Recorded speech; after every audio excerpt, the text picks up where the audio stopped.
Hello बच्चों, देखिए जो आज का हमारा टॉपिक है ये रहेगा laws of photoelectric emission. ठीक है, अभी हमने पीछे ग्राफ पढ़े थे पिछले वीडियो में। ठीक है, तो अभी हम फोटो इलेक्ट्रिक जो एमिशन था उसके लॉ पढ़ते हैं।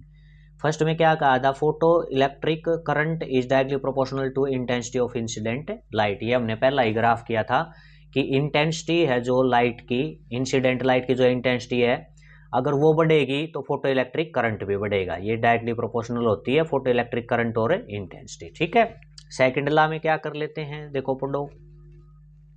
Saturation current is found to be proportional to the intensity of incident radiation. जो आपका सैचुरेटेड मैक्सिमम करंट है वो किसके डायरेक्टली प्रोपोर्शनल है, इंटेंसिटी ऑफ इंसिडेंट रेडिएशन। ठीक है, एक मतलब आप इंटेंसिटी को बढ़ाते जाओ, इंटेंसिटी को बढ़ाते जाओ, लेकिन एक ऐसी स्टेज आ जाएगी जी आप कितनी इंटेंसिटी बढ़ा लेना करंट आपका नहीं बढ़ेगा, वो सैचुरेट हो जाएगा एक, मतलब ठीक है एक उस पर।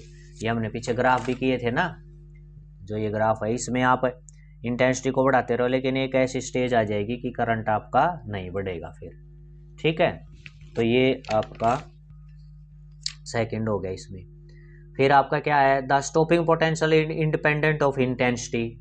जो हमारा स्टॉपिंग पोटेंशियल है वो किस पे इंडिपेंडेंट है, इंटेंसिटी पे। ये भी हमने देख लिया था, देखो डिफरेंट है ये आपकी इंटेंसिटी डिफरेंट है लेकिन स्टॉपिंग पोटेंशियल सबका सेम है, तो इंटेंसिटी पे डिपेंड है ही नहीं स्टॉपिंग पोटेंशियल। ठीक है, फ्रीक्वेंसी पे डिपेंड करता है ये। अगला ग्राफ में क्या था, अब the value of saturation current is independent of frequency. जो आपका सैचुरेशन करंट सैचुरेट हो जाता है वो किस पे इंडिपेंडेंट है, वो फ्रीक्वेंसी के इंडिपेंडेंट है। ये तो देखो जो सैचुरेशन करंट है वो इंटेंसिटी पे तो क्या है, डिपेंड है। इंटेंसिटी पे तो ये क्या था, डिपेंड है। लेकिन ये दो देखो सैचुरेशन करंट, अब फ्रीक्वेंसी आपकी डिफरेंट है, अलग अलग है, इंक्रीज भी हो रही है, लेकिन करंट सैचुरेशन करंट क्या है, सबका सभी फ्रीक्वेंसी के लिए सेम है, सैचुरेशन करंट सेम हो जाता है। वैसे तो करंट डिफरेंट है लेकिन सैचुरेशन करंट क्या है, सेम है। इसे मैक्सिमम फिर आप कितनी फ्रीक्वेंसी बढ़ाओ, ये करंट एक बार सैचुरेटेड हो गया तो आपका चेंज नहीं होगा। ठीक है, ये बता रखा है।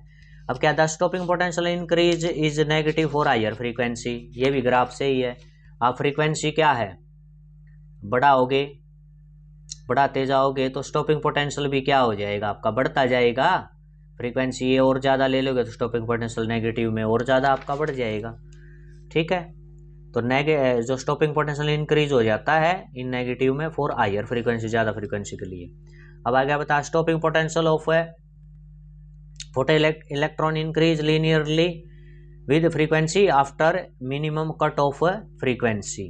इसमें बता जो स्टॉपिंग पोटेंशियल है वो आपका उसके बाद क्या है, एक जो फ्रीक्वेंसी है ना मिनिमम फ्रीक्वेंसी, उसके बाद क्या हो जाता है आपका स्टॉपिंग पोटेंशियल लीनियर हो जाएगा। ठीक है, एक मिनिमम फ्रीक्वेंसी है वो मैंने बताई थी थ्रेशोल्ड, क्या बताई थी, थ्रेशोल्ड फ्रीक्वेंसी। देखो ये बताई थी ना, ये ग्राफ किया था इसमें कि ये मिनिमम इतनी ये फ्रीक्वेंसी आपकी होती है मिनिमम, इसके बाद आपका क्या है स्टॉपिंग पोटेंशियल लीनियर हो जाता है, क्या हो जाता है लीनियर, उसके बाद नहीं बढ़ेगा आपका। ठीक है, ये कहा stopping potential of photo electron increase linearly, हाँ लीनियरली इंक्रीज होता है with frequency after minimum cut off frequency, cut off frequency यानी ये थ्रेशोल्ड फ्रीक्वेंसी, इसके बाद आपका लीनियरली बढ़ता जाता है स्टॉपिंग पोटेंशियल। नेक्स्ट क्या है, there exist a certain minimum frequency of incident radiation below which no emission takes place, this frequency threshold frequency. मैंने बताया ना थ्रेशोल्ड फ्रीक्वेंसी में यानी मिनिमम इतनी फ्रीक्वेंसी तो होनी चाहिए जिसपे आपका photoelectric emission take place हो जाए। ठीक है, यानी कि इलेक्ट्रॉन निकले और करंट बन जाए, कम से कम इतनी फ्रीक्वेंसी की तो लाइट आनी चाहिए।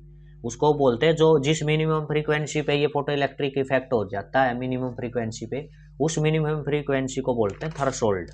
क्या बोलते हैं उसको, थ्रेशोल्ड फ्रीक्वेंसी। ठीक है, इससे नीचे एमिशन नहीं होगा, बिलो उसका नीचे।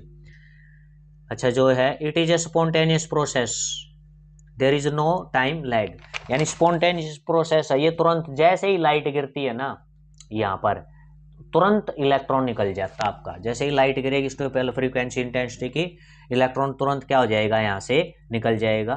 ठीक है, इजेक्ट हो जाएगा और मूव करेगा। ये तो टाइम के इंडिपेंडेंट है, स्पॉन्टेनियस यानी अपने आप से हो जाता, लाइट गिरते ही इलेक्ट्रॉन निकल जाता है। ठीक है, तो ये बच्चों आपके लॉ हैं। ये आपने ग्राफ अच्छे से कर रखे तो ये आप आसानी से आप बता सकते हो, कोई ज़्यादा आपके मुश्किल नहीं है। ठीक है, ये भाई यही तो बताया है, जो आपका करंट है वो किसके डायरेक्टली प्रोपोर्शनल, इंटेंसिटी के है। ठीक है, और जो सैचुरेशन करंट है वो प्रोपोर्शनल किसके है, इंटेंसिटी के है। स्टॉपिंग पोटेंशियल किसके इंडिपेंडेंट है, इंस्टेंट है। डिपेंड किस पे है, फ्रीक्वेंसी पे। स्टॉपिंग पोटेंशियल किस पे डिपेंड है, फ्रीक्वेंसी पे। ठीक है, और सैचुरेशन करंट इंडिपेंडेंट फ्रीक्वेंसी के है, लेकिन सैचुरेशन करंट डिपेंडेंट है किस पे है, इंटेंसिटी पे। क्लियर है, ये क्या है आपका स्पॉन्टेनियस प्रोसेस है। और मिनिमम फ्रीक्वेंसी जिस पे आपका अक्कर हो जाता है, ये टेक्स प्लेस हो जाता है फोटो इलेक्ट्रिक इफेक्ट, वो आपकी थ्रेशोल्ड फ्रीक्वेंसी है। ठीक है, तो ये आप लॉ हैं, इनको आप अच्छे से कर लेना, कई बार एग्जाम में ये पूछ ले जाते हैं। ओके, थैंक यू बच्चों।